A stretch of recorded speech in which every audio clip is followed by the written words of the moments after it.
قدرمنو کتونکو څنګه تاسو ته پروګرام شروع کې مولوي چې زموږ سره نن د پښتونخوا سره تعلق لرونکي ډېر هنرمندان ناست دي.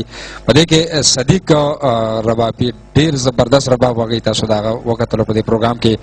نو هغه به د هغه نه به رباب باندې مې سندره اورو او د هغې نه وړاندې چونکې زموږ سره نظار صاحب ناست دی او نظار صاحب داسې دی چې هغه په پښتو او پښتونولۍ مین دی او چېرته چې د پښتو پروګرام نو نظار صاحب هلته کې راځي او مطلب دا چې په یو ای کې د پښتنو دپاره ډېر خدمات هم دي. نو د نظار صاحب نه زه د دې محفل اختر د مسافرو دا پروګرام دی مسافر انجوای کوي. نو زه غواړم چې نظار صاحب په دې موقع یو دوه درې خبرې وکړي او قدرمند کتونکي ستاسو د خبرو نه خوند واخلي.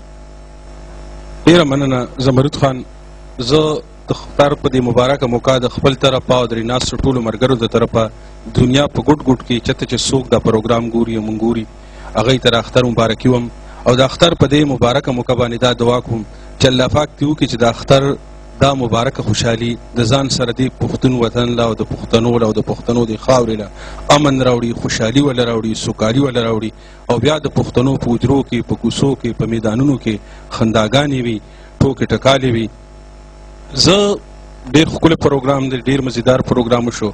تاسو دا یو جادوګر ښارونو کې مونږ پاتې کېږو. تاسو ته پته د دنیا ترقي یافته موسیقي هم دلته کې شته. د پښتو په موسیقۍ کې هم د ترقي یافته سازونه چې کوم دي نوي سازونه ټول پکې شامل شوي دي او مونږ چې په دې ښار کې پاتې کېږو دلته هم د دنیا د ټولو ژبو موسیقي شته.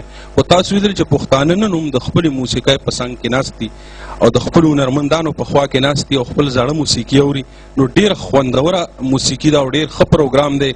او تاسو د موږ شاعري هم د شاعرانو واورئ زمرود خان چې کومه جوړه شاعري زموږ شاعران کوي او زموږ د شاعرانو دا کمال دی چې په هر وخت کې تاریخ چې تاسو وګورئ د پښتو ژبې نو په هر دور کې د ولس او د وخت صحیح ترجماني په خپله شاعرۍ کې کړې ده.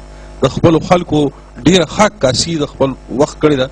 نو زه په دې موقع باندې په دې وخت باندې چې کوم دی نو صدیق ورور ته خواست کوم چې په رباب موږ ته یو نغمه واړئ او د ښاغلي فیلسوفان عابد صاحب په دې شعر ورله مایک ورکوو چې د رباب ټنګ خو دې ګوره هندوستانه پورې لاړو، د رباب ټنګ خو دې ګوره هندوستانه پورې لاړو، ای پښتون ادم خانه د نغمو نه دې لوګی شم. ډېر ښه نظار صاحب ډېر خوږې خبره کړې. واقعي چې دوبۍ کې خو ډېرې موسیقۍ دي زموږ د پښتنو تنده ماتېږي په رباب او په خپله موسیقۍ باندې. نو اوس په موږ د صدیق نه چونکې څنګه نظار صاحب خبره وکړه د رباب دا ترنګ چې دا په هر چاته چې پښتانه ډېر ښه پرې لګي. نو راځئ قدرمنو کتونکو چې صدیق نه په رباب باندې نغمه واورو.